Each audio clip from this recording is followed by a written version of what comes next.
Hello everybody, welcome to Battle Report number 19. This was a game of Demon Legions against Ogre Khans. You can see from the deployment here that we've got the attacker-defender scenario. I'm the attacker with the advanced flanks and the retreating centre, and Tim, who's playing Ogre Khans, has got the advanced centre and the retreating flanks. The secondary objective in this game was take out your opponent's scoring units. Now, I've only got 3 scoring units here, here, and here, so that kind of makes the decision for Tim. But I had a number of choices to go on with Tim, and I chose this unit of 2 Tusker Cavalry over here, the unit of 3, I think it was the Bombardiers. It was either the Bombardiers or the Tribesmen. I want to say the Bombardiers. I think the Bombardiers. One of those two anyway. And then this unit of bruisers here. So that's deployment and setup. Tim had deployed his whole army, so he was going to go first, but we've got vanguards before that. So let's get on to vanguards. Okay, so this is vanguards. I haven't actually talked through the army list yet, so I'll do that in a moment. But just the 2 units of Yetis here and here, and then the Mammoth Hunter with a single Saber-Tusked Tiger. And obviously with him being with the Saber-Tusked Tiger, that allows him to Vanguard.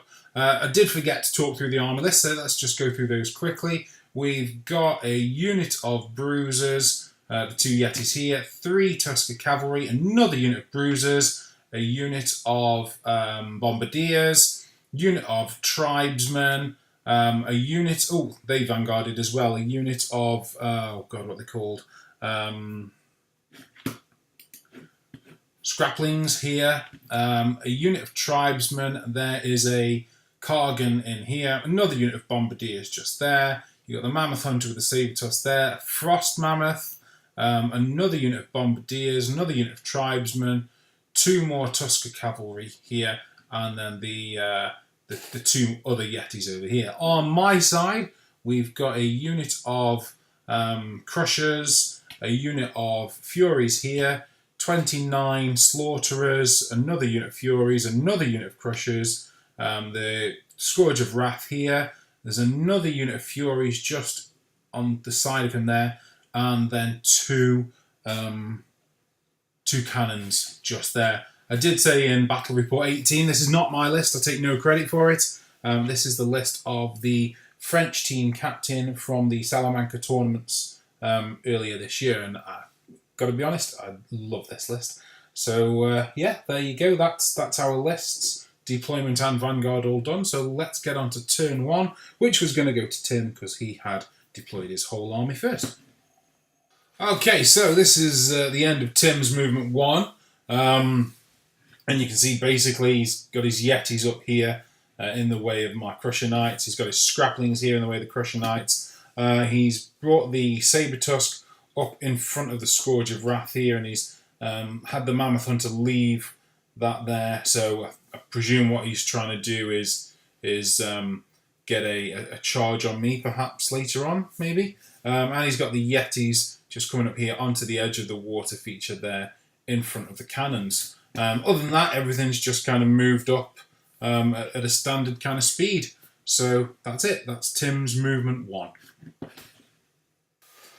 Okay, so end of Tim's turn 1 here then. And Tim doesn't have a magic phase, so my magic resistance wasn't going to be particularly useful in this game. He did a wound on the Scourge of Wrath with the Ogre crossbow from the Frost Mammoth. He killed a Fury just here from some Scrappling shooting, and then he did 2 wounds on this unit of Crushers, 1 from the pistol held by the Kargan, and 1 from the Bombardier. So a couple of wounds there, some early bloodletting. And then on this side, he's killed 3 Slaughterers from these Bombardiers here. And that was the end of Tim's turn 1. Okay, so my movement 1 then, and I've declared a few charges. So I've charged my Scourge of Wrath into these Tusker Cavalry here. Of course, the Tiger can't actually stop the Scourge of Wrath because he can fly. So that's a massive advantage for him. which I think makes the Scourge of Wrath considerably better than the Lust alternative Greater Demon. So yeah, that's a huge advantage. A double charge here into the water. I put the cannons by the water because they can't march anyway, so I wasn't losing anything by having them by the water. So double charged into the Yetis here. I expect to pulverize them, and if I'm lucky with a long overrun, I might make it into this combat here with the chariot to the left there. I charged the Crusher Knights to the Scraplings, and Tim decided to flee. I think this was a mistake, because what that allowed me to do was to declare a flank charge on the Mammoth Hunter. It also means that this unit is going to get in the way of the tribesmen here, potentially. So I think if I'd have been Tim, I'd have been tempted to have kept those Scraplings there, let me pulverise them and overrun, and then they've been set up for a charge by the Kargan later. But anyway, he decided to flee, so that's why they're there. The Crusher Knights over here have gone up after these Yetis here, and the Slaughterers are just sort of heading towards this unit here. I think it's this unit. One of these units is the secondary objective unit, so they're heading in that direction for them. Other than that, I've got a unit of Furies here. I've brought them over from the side to block off the Frost Mammoth. I don't want the Frost Mammoth coming in on my flank over here, so I'm just pinning him down there with them. And a similar thing over here with the Tusker Cavalry. I want to sort out the Yetis. I want to overrun, and I don't want the Tusker Cavalry to then be able to charge into this unit. So I've put those Furies there to prevent that from happening, and that should give me enough time, I'm hoping, to sort out these Yetis and possibly these Bruisers before having to think about the Tusker Cavalry. So a bit of a delaying game there. I deliberately used the Furies on the two sides and not the ones in the middle, because I thought if I keep the ones in the middle, then they've got enough range to get to most of the board. So I think they're because of their location on the board, they're the most valuable of the three. So that's it. That's the end of my movement 1. Okay, so this is the end of my turn 1 then. And the cannons ripped through the Yetis, and I overran. I think I made a bit of a mistake here, as you'll see in a moment. I should have overran with just the one cannon, the one that could make it into combat, but I didn't. I overran with both, and what that's done, because they didn't go as far as I'd hoped, is it's lined up these tribesmen for a flank charge, and if they can kill this first cannon, they'll automatically overrun into the second. So I may have lost both cannons here. That was a bit silly, really. The Scourge of Wrath ripped through the two Tusker Cavalry, left one guy with one wound. He fled through the building, took a dangerous terrain, and actually lost his one remaining wound, which is why the Tusker Cavalry are completely gone from the board.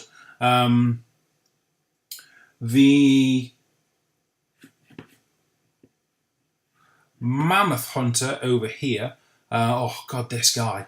He's got a cloak that gives him it's either a 3 up ward save or a 4 up ward save. It's ridiculous. And you can't hit him with better than strength 5 as well. So he's taken only one wound. He's lost combat by a substantial amount with the charge and the banner and the rest of it, but he's held anyway. So he's still there.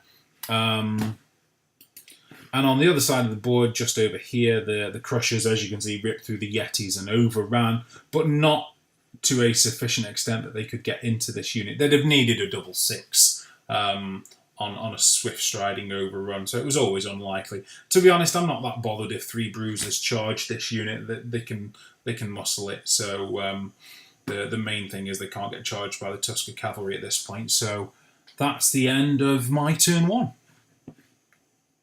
Okay, so this is Tim's movement 2 then. You can see there have been plenty of charges. If I start on this side of the board, then those tribesmen have charged the flank of this cannon here, which is a bit of a pain, but there you go.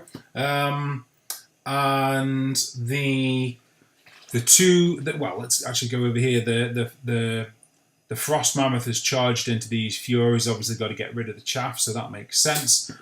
He's double charged here. It was a longish charge. I hoped one unit or the other might fail the charge, but he's coming with both. Now, actually, it's these bruisers that I want to get rid of because they're a scoring unit for me. If I kill them, I get points towards a secondary objective there. So I'm happy to be in that combat. I just wish the tribes weren't there. There's not a lot I can do about that.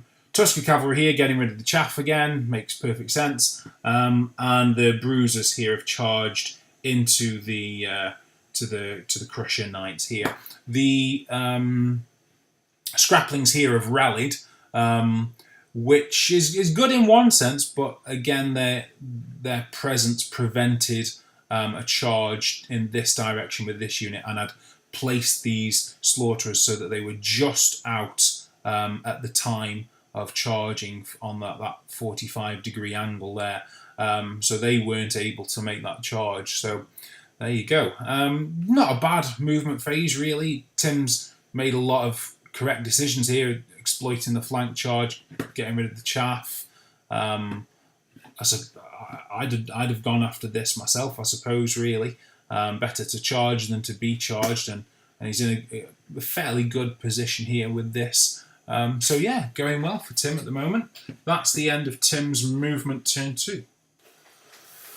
Okay, so this is the photograph from the end of Tim's turn 2. If I just go through events in order, then the Bombardiers here caused 2 wounds on the Furies. The problem with this, of course, is that although there are 5 Furies in the unit, you only need 1 to chaff. So if you're going to go after chaff, you've got to kill it in its entirety.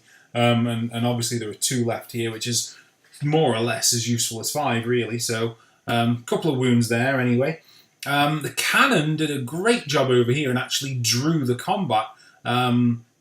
Unfortunately, the presence of the other cannon behind it means that it can't actually reform. So Tim gets to remain on my flank, which is annoying. But not a lot I can do about that, really. The Crushers did 2 wounds on the Mammoth Hunter. The Mammoth Hunter held on a leadership test of 5. The Ogre Khans have got this 240 point item or upgrade or whatever it is that allows every unit in the army list to re-roll leadership tests, which is just insane because it's like having a BSB everywhere. It's mental. I mean, it's 240 points, sure, but it's a whole army of BSB. And even if the character that actually has it dies, they still get the bonus because the description says if it's in the army list. So it's totally insane. But there you go.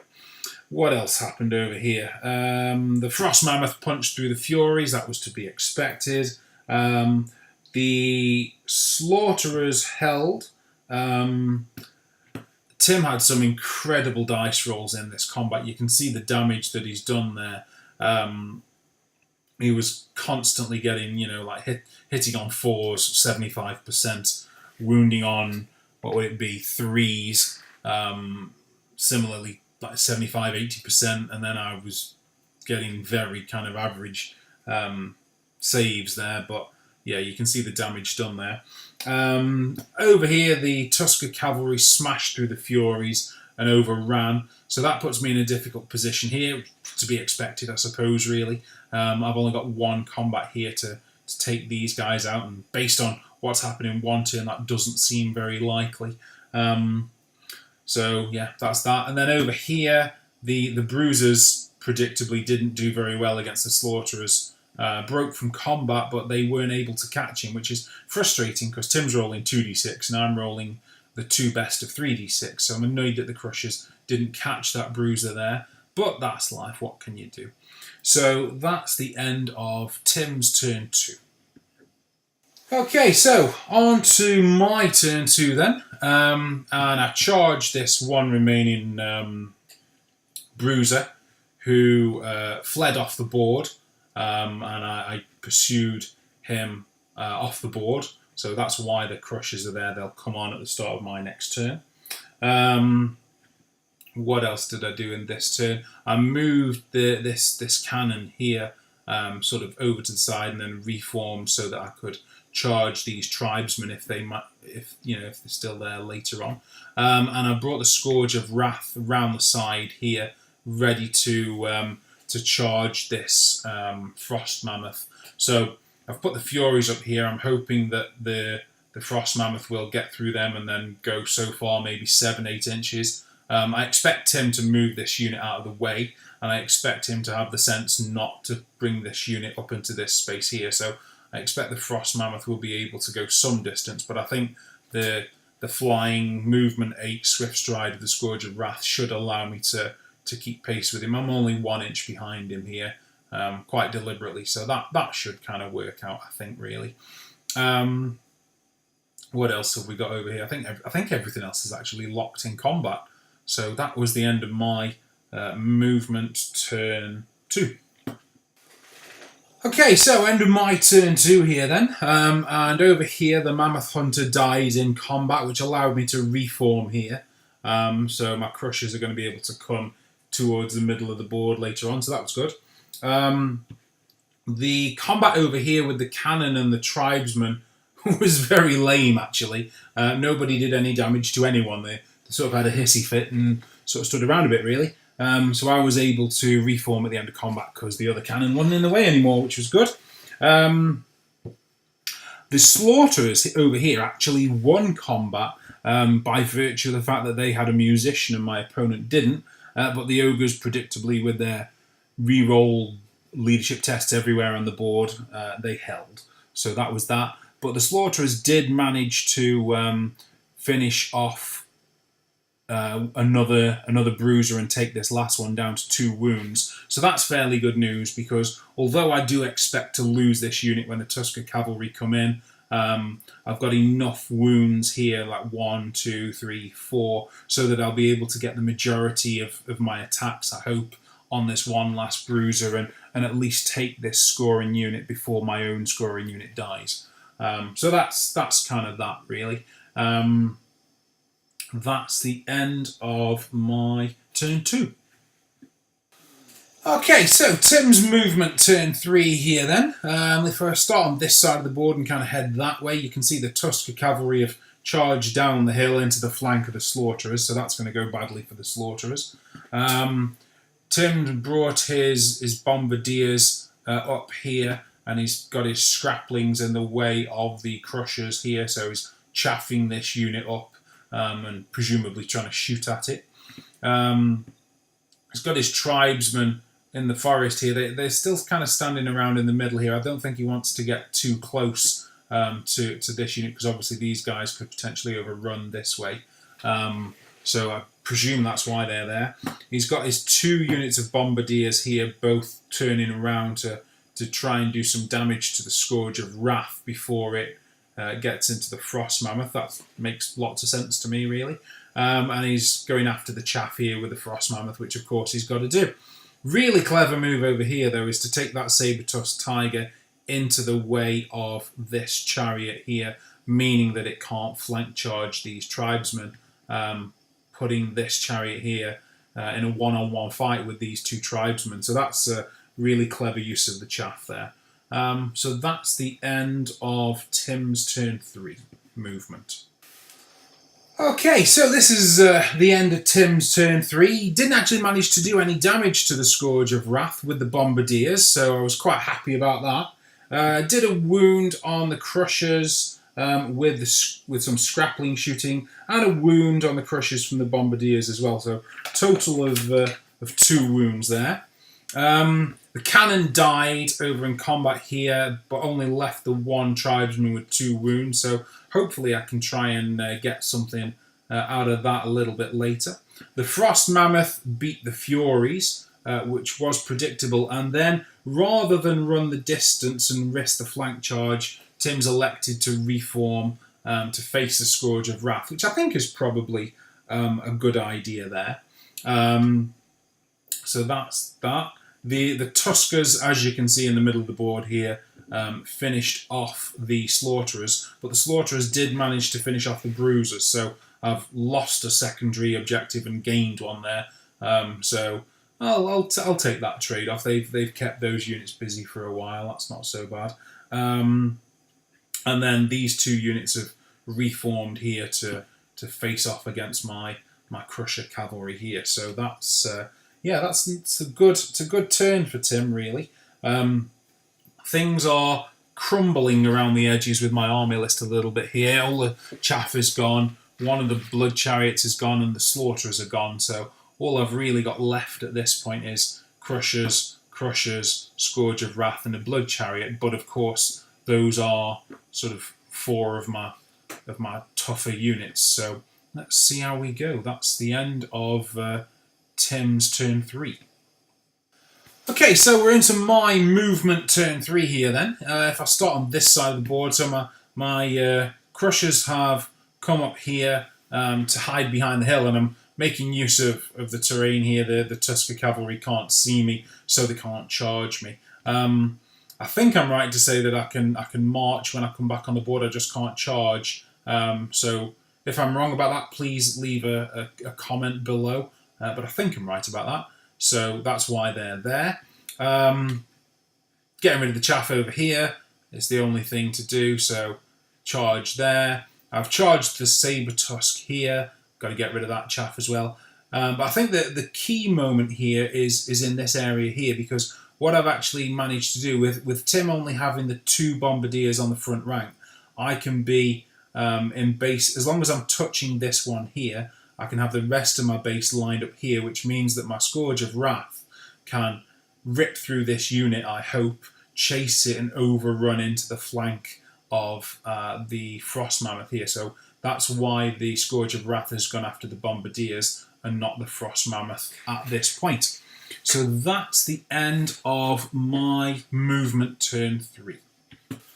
Okay, so end of my turn 3 here then. The Scourge of Wrath, you can see a couple of the Bombardiers got away. He hit 8 times. He's got 8 attacks with weapon skill 10 and hatred, but he rolled 4 1s when rolling to wound, which is very depressing. The Bombardiers still broke, but I would have liked a more convincing combat, if I'm honest. But anyway, they broke, and he overran into the side of the Frost Mammoth. So the aim was more or less achieved there. This unit will now either continue to flee this way, which will allow these Crushers to charge them, or they'll rally and be charged here. So I'm happy to leave them to my Crushers over here. The Scraplings, as you can see, died. The Saber-Tusked Tiger was killed by the chariot, which overran. No, sorry, I beg your pardon.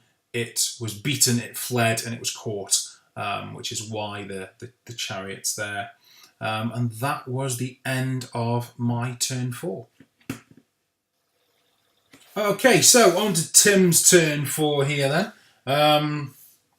And there have been no charges. He couldn't actually make any where he was. So what he's done here is he's brought these tribesmen round the side of the hill, and he's brought the Tuskers onto the hill. And Tim said to me afterwards that his aim was to let me charge this unit and hope that it held, so that the Tuskers could come down the hill and charge onto the flank. I think if it were me, to be honest, I would have angled these Tuskers not this way, but actually across here that way.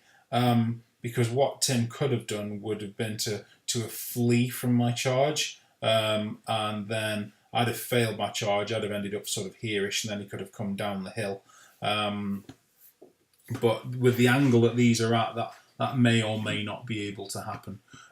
What else have we got over here? The Bruiser over here has moved sort of as far away from the cannon as possible, and the Bruisers, no, not Bruisers, the Bombardiers here have rallied. So that's the end of Tim's movement 4. Okay, so end of Tim's turn 4 here. Then he's done a couple of wounds on the cannon with the Bombardiers over here. He's done, I think, 1 wound on the Crushers with the Bombardiers over here. And you can see that the Scourge of Wrath has mauled through the Frost Mammoth in Tim's turn. Now that's critical, because what it means is that I'm in a position to reform, if I so choose, to face the direction I want for my turn, which is coming up next. Now, I wasn't sure at this point because this is a long-ish charge. So I wasn't sure whether to overrun or not. If I'd have overrun too much, I think this is about an 8 or a 9. If I'd have overrun too much, then I wouldn't have actually been able to get the charge because of the direction I was facing, which was sort of more along this way. So I elected to reform here to face directly into this unit. What I was thinking was, if I declare this charge here, because I want to get rid of this Kargan, I want to kill him with my Scourge of Wrath. What I was thinking was, if he elects to flee, then he will come this way, which will allow my Crushers to declare a charge and flee them off the table. So it's a bit long, but it is possible as long as nothing silly happens with the dice. So that's the end of Tim's turn 4 anyway.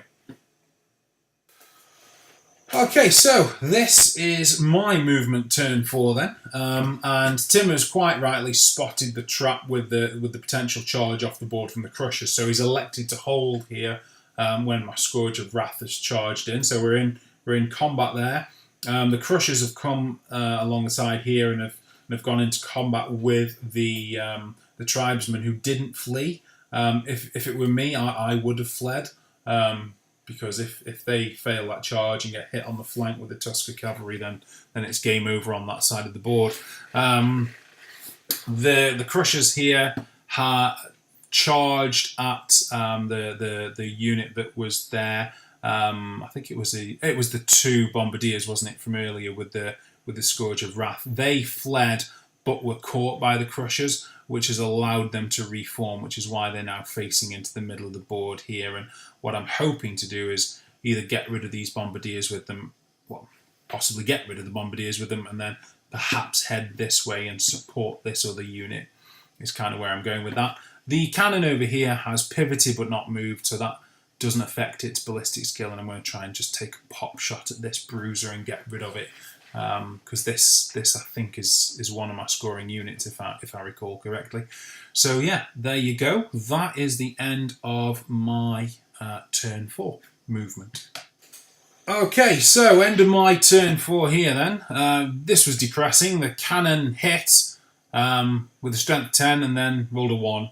So the bruiser lives. That was really annoying. The Crushers, I've mentioned, had already reformed. I issued a challenge with my Scourge of Wrath here.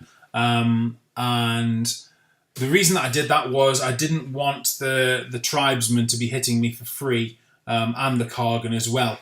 But we used the wrong rules here, actually, because the rules for challenges have changed since the last edition. Now, if you decline a challenge, you simply become weapon skill 0. And you can't attack. But actually what we did was incorrectly move the character to the back of the unit where he couldn't be hit. But actually he was still eligible to be hit. So shouldn't have done that, but there you go. So that meant that the tribesmen were fighting the Scourge of Wrath, and there's enough of them to hold for a while, but that's a battle that they're going to lose, really. So they're stubborn for now, and you can see that they didn't break, but took out a number of them, and he's going to continue whittling them down, really. And then over here, these tribesmen were smashed through by the Crusher Knights there. So that's gone well. That's taken me out of the arc of view of the Tusker Cavalry here. So it's swung back in my favour a little bit. I think turn 3 really went to Tim, but I think turn 4 has come to me. So there you go. It's a bit of a bloodbath. There's not a lot left on the board at this stage, but we are heading into turn 5.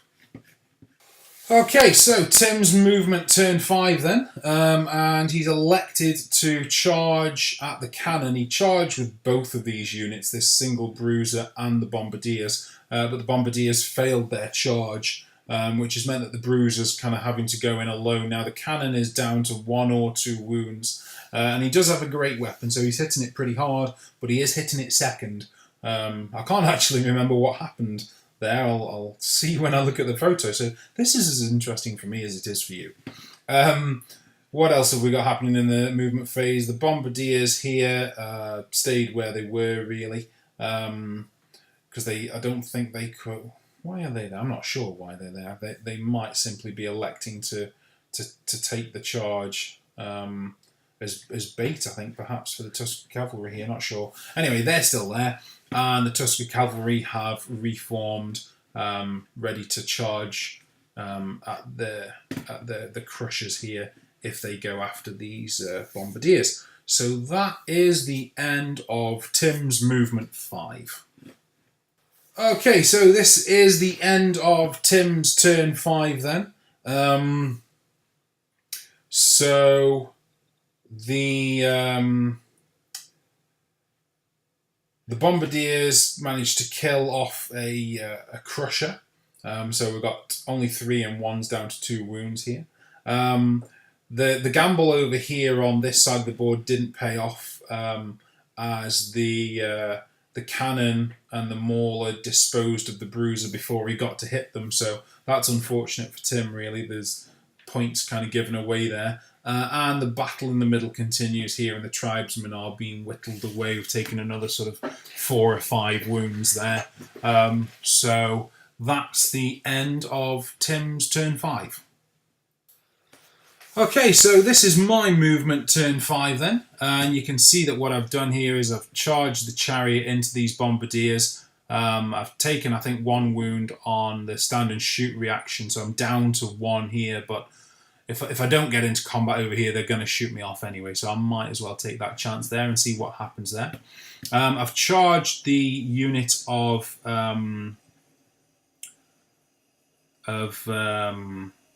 Bombardiers here from behind with these Crushers, and the other Crushers have headed this way to support the Scourge of Wrath and speed this up. What I'm hoping here is that their combined efforts are going to cause this unit to break and flee this way, and then I'll be able to pursue, which will take everything here away from them, and I'm hoping that this charge here will cause this unit to flee this way, taking this unit with them in the pursuit, which should leave the Tusker Cavalry with nothing to go after, is the idea. So that's the end of my movement turn 5. Okay, so this is Tim's movement 6 then, and he's not actually even declared this long charge here because we measured it, he's just out of range of the maximum possible, so these guys have just stayed where they are. So the only thing to happen in Tim's movement turn 6 is that this unit here have rallied. So, on to the end of Tim's turn 6 then. Okay, so this is the end of Tim's turn 6. There's only 1 combat. It was between the cannon and the bombardier. The crew of the cannon didn't do any wounds, and then the bombardier and the mauler were the same initiative and actually killed each other. So yeah, they are both lying in a pile over here somewhere. So that's the end of Tim's turn 6. Okay, so my movement 6 here then. I'm not doing anything with these Crushers. They can't do anything, so it's all just in this last bit here, and I've just got a double charge on this unit. It's not going to flee. It's too close to the edge of the board. There's no point. So Tim's taking it like a man, and we're into combat for turn 6. Okay, so end of turn 6 here then. The Scourge of Wrath killed the Kargan. The Crushers killed, I think, 2 tribesmen, leaving 1 who broke and was caught. And that took us to the end of the game. With the secondary objectives in my favour, it went from a 15-5 to an 18-2, which I think is a bit harsh on Tim, if I'm honest, because, you know, although he only has 1 unit left, I only have 3 left myself. And he's caused a lot of damage to my army, and I just don't think 18-2 is a fair reflection of the game. I think 15-5 or 14-6 would be fairer. But you know, there you go. I think Tim's a really reflective player, and I think he'll be kicking himself for some of the things that he did in this game. The misuse of the scraplings early on cost Tim his Mammoth Hunter in the long run, and held this the unit that was in here with his Kargan in place, and it didn't really do very much as a result of that, really, until the Scourge of Wrath got into it, and that's not really a fight that they want. And then the trap over here with the tribesmen.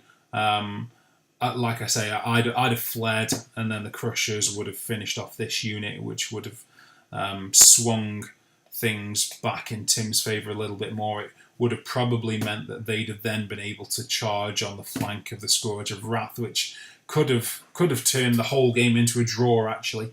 So yeah, there you go. Lessons learned, I suppose. That's it for today, guys. I hope you've enjoyed this one.